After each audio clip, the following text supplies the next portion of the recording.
तो फिल्म की शुरुआत में हम एक आदमी को देखते हैं जिस कहानी का मेन कैरेक्टर है। उसका नाम लूजिन है, जो एक बहुत ही बड़ी कंपनी और होटल का मालिक है, मगर उसे खाना पीना बहुत पसंद है। वो अलग अलग होटल्स में जाकर वहाँ की हर एक डिश यानी खाने को खाता था। कई साल हो गई थी, मगर आज तक उसे अपनी पसंद का खाना किसी भी होटल में नहीं मिला था। लेकिन उसे जिस भी होटल का खाना पसंद आता था, वो उसे अपने होटल में शामिल कर लिया करता था। आज जब वो एक होटल का खाना बड़े मजे से खा रहा था, तो उसका मैनेजर कहता है कि आप जितना वक्त खाना खाने में लगाते हैं, उतनी देर में तो हम पूरा होटल खरीद सकते हैं। जो सुनकर लूजिन को उस पर बहुत गुस्सा आता है। कहता है कि मेरे लिए खाने पीने से बढ़कर कुछ नहीं है, होटल्स की मीटिंग, खरीदना ना खरीदना कुछ भी नहीं। जिसके बाद वो मैनेजर को इस बात पर अपनी कंपनी से ही निकाल देता है। अब लूजिन जब अपने ऑफिस जा रहा था, तो उसी पार्किंग एरिया में एक लड़की दिखती है, जिसकी गाड़ी पर स्क्रैच कर रही थी, यानी छुरी से गाड़ी पर खुरच रही थी। इस लड़की का नाम शेंग था। वो भी इस कहानी की दूसरी मेन कैरेक्टर है। दरअसल शेंग की दोस्त ने उसे कहा था कि तुम दूसरी फ्लोर पर जाकर वहाँ खड़ी एक ब्लैक गाड़ी पर स्क्रैच कर देना, क्योंकि वो उसके दोस्त की थी जिससे वो बदला लेना चाहती थी। उसने उसे धोखा दिया था। लेकिन अब जब शेंग को लूजिन से पता चलता है कि वो दूसरी नहीं बल्कि तीसरे फ्लोर पर है और ये गाड़ी वो नहीं है जिस पर वो स्क्रैच करने आई है, बल्कि ये लूजिन की है, तो उसे बहुत बुरा लगता है। इसीलिए वो उससे माफी मांगती है और कहती है, जरा रुकिए एक मिनट, मैं इसे ठीक कर सकती हूँ। अब वो स्क्रैचेस को तो ठीक नहीं करती, बल्कि और स्क्रैच करके वहाँ एक दिल बना देती है ताकि उसका मूड अच्छा हो जाए। मगर ये देखकर तो लूजिन को और गुस्सा आ जाता है,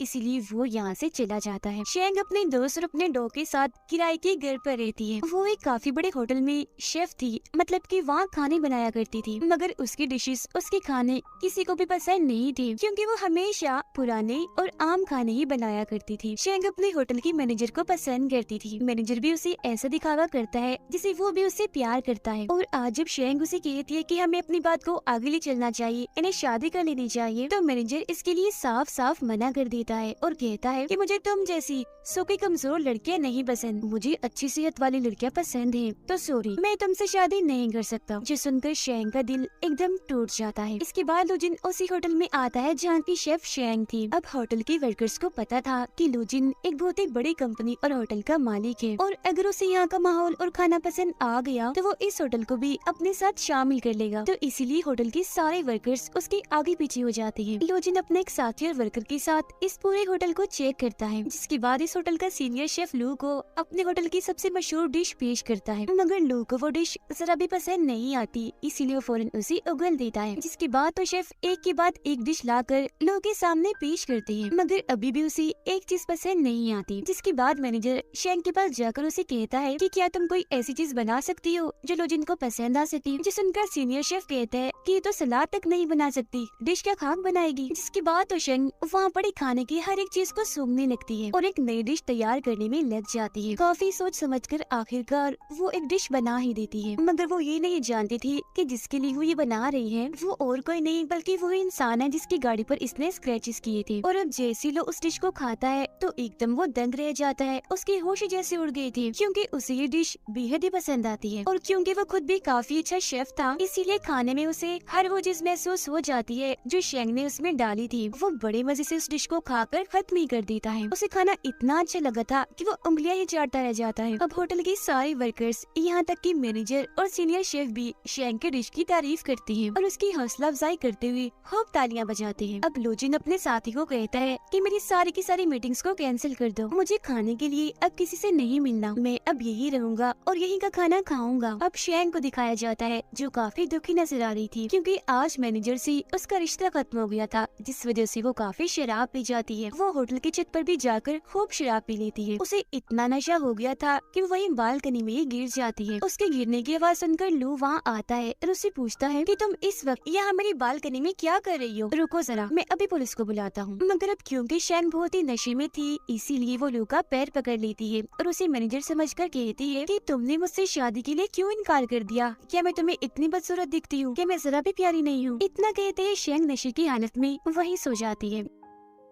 तो उसे सबक सिखाने के लिए एक सूटकेस में बंद कर देता है और अपने साथ ले जाकर लिफ्ट में उसे छोड़ देता है। अब जब होटल की वर्कर्स ये देखती है कि शेंग सूटकेस में बंद है, तो वो काफी घबराते हुए चिल्लाने लगती है और ये समझने लगती है कि लू ने शेंग के साथ बदतमीजी की है, इसीलिए वो पुलिस को बुला लेती है। तब पुलिस आकर लू को पकड़ लेती है और उसे जेल में बंद कर दिया जाता है। जिसके बाद लू का साथी और शेंग की दोस्त वहाँ आकर लू की जमानत करवा देते हैं। इनके साथ यहाँ लू भी थी। शेंग की दोस्त लू को कहती है कि शेंग ने आपके साथ जो सलूक भी किया उसके लिए मैं आपसे माफी मांगती हूँ। फिर जब भी दोनों यहाँ से जाने लगती है तो शेंग लू से कहती है कि आप हट जाइए वहाँ से, आप एक गंदी जगह पर खड़े हैं, वहाँ कोई गंदी चीज पड़ी है। तभी यहाँ लू का साथी गाड़ी लेकर आता है तो लू अपने जूतों को वहीं फेंककर गाड़ी में बैठ जाते हैं और फौरन यहाँ से चले जाते हैं, जो देखकर दोनों लड़कियाँ हंसने लगती है। अब अगले दिन शेंग होटल की एक पेड़ से एक बच्चे की छतरी उतारने जाती है, जो किसी शरारती बच्चे ने मधुमक्खियों के छत्ते में फंसा दी थी। ऐसा करने से मधुमक्खियाँ अपने छत्ते से उड़कर उन सब पर हमला कर देती है, जो देखकर सारे बच्चे और शेंग वहाँ से भाग जाते हैं। मगर वो सारी मक्खियाँ लू को काट लेती है, क्योंकि ठीक इसी वक्त पर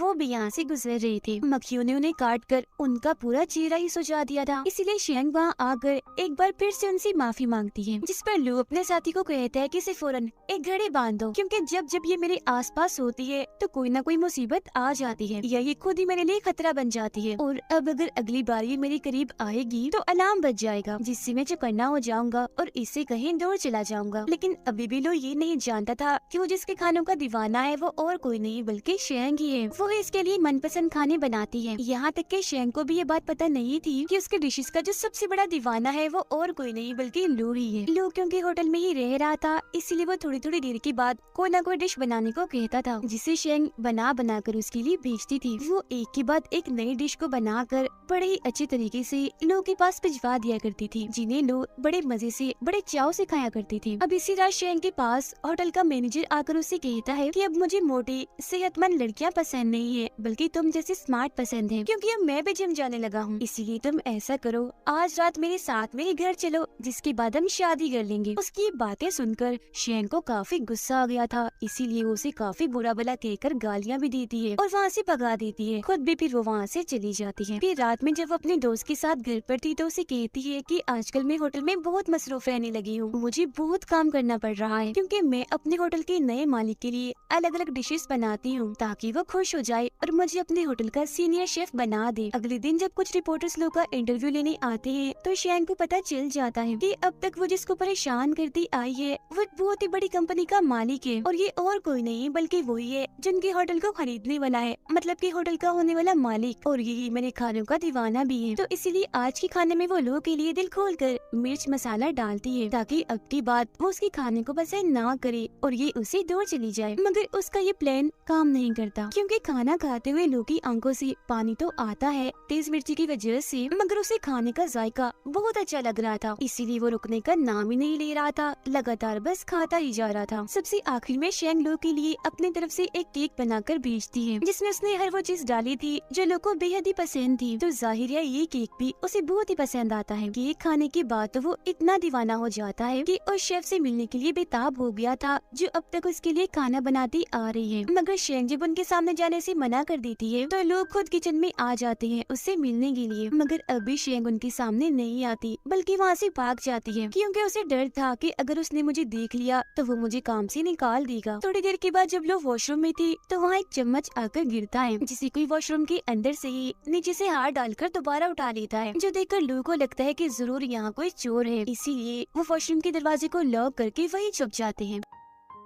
अब जब उस वॉशरूम से शेंग बाहर आती है तो चुपके चुपके वहाँ से भागने लगती है। तब लोग उसे पकड़ लेते हैं और गुस्सा करते हुए कहते हैं कि तुम मेरा पीछे करते करते यहाँ भी आ गई, मगर मुझे पता क्यों नहीं चला, कहाँ है घड़ी तुम्हारी, उस पर अलार्म क्यों नहीं बजा। इस पर शेंग कहती है वो असल में इसकी बैटरी लो हो गई है। अब तभी यहाँ एक आदमी आकर जब दरवाजा खोलता है तो शेंग वहाँ से भाग जाती है, मगर जब लोग वॉशरूम में उसकी शेफ वाली शर्ट देखते हैं तो समझ जाते हैं कि यही वो शेफ है जो अब तक मेरे लिए खाने बना रही थी, जिसके खानों का मैं दीवाना हूँ। इसीलिए अगले दिन जब शेंग काम पर आती है तो लोग खुद उससे मिलने चला जाता है और पूछता है कि अब तक तुमने मेरे साथ जो कुछ भी किया क्या वो सब इत्तेफाक था या जानबूझकर तुमने किया था। जिस पर शेंग मासूम सा चेहरा बनाकर कहती है कि नहीं, वो सब इत्तेफाक हो सकता है, मैंने जानबूझकर कुछ नहीं किया। जिसके बाद लोग उसे केक बनाने का कहकर वहाँ से चले जाते हैं और शेंग उसके लिए बना भी देती है। और जब वो बेटा केक की मजे ले रहा था तो उसके पास उसके डैड की कॉल आती है, जो उसे कहती है कि तुम अभी तक वहाँ शंघाई में क्या कर रही रही हो, जल्दी से वहाँ का रेट फाइनल करो और किसी दूसरे होटल के लिए निकलो,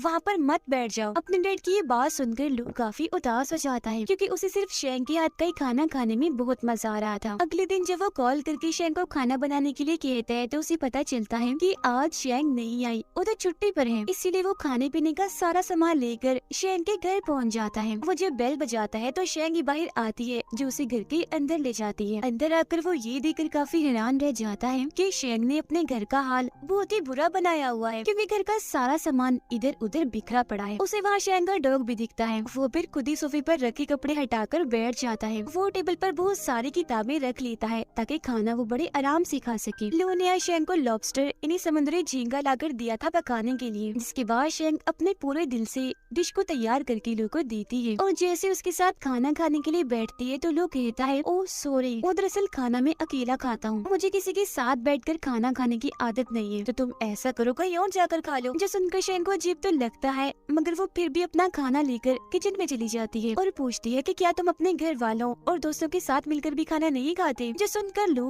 बड़ा ही अजीब जवाब देता है कि जैसे तुम अकेली सोती हो, अकेले नहाती हो, तो उसी तरह बिल्कुल मैं अकेले खाना खाना पसंद करता हूँ। थोड़ी देर के बाद खाना खाकर जब शेंग बाहर आती है तो देखती है कि लू वही सोफे पर ही सो गया है। फिर अगले दिन जब लू की आँख खुलती है तो उसे भी एहसास होता है कि कल रात मेरी आँख लग गई थी और मैं यही सोया रहा। वो भी शेंग को ढूंढते हुए जब उसके कमरे में जाता है तो देखता है कि वो तो अभी तक सोई हुई है। अब हर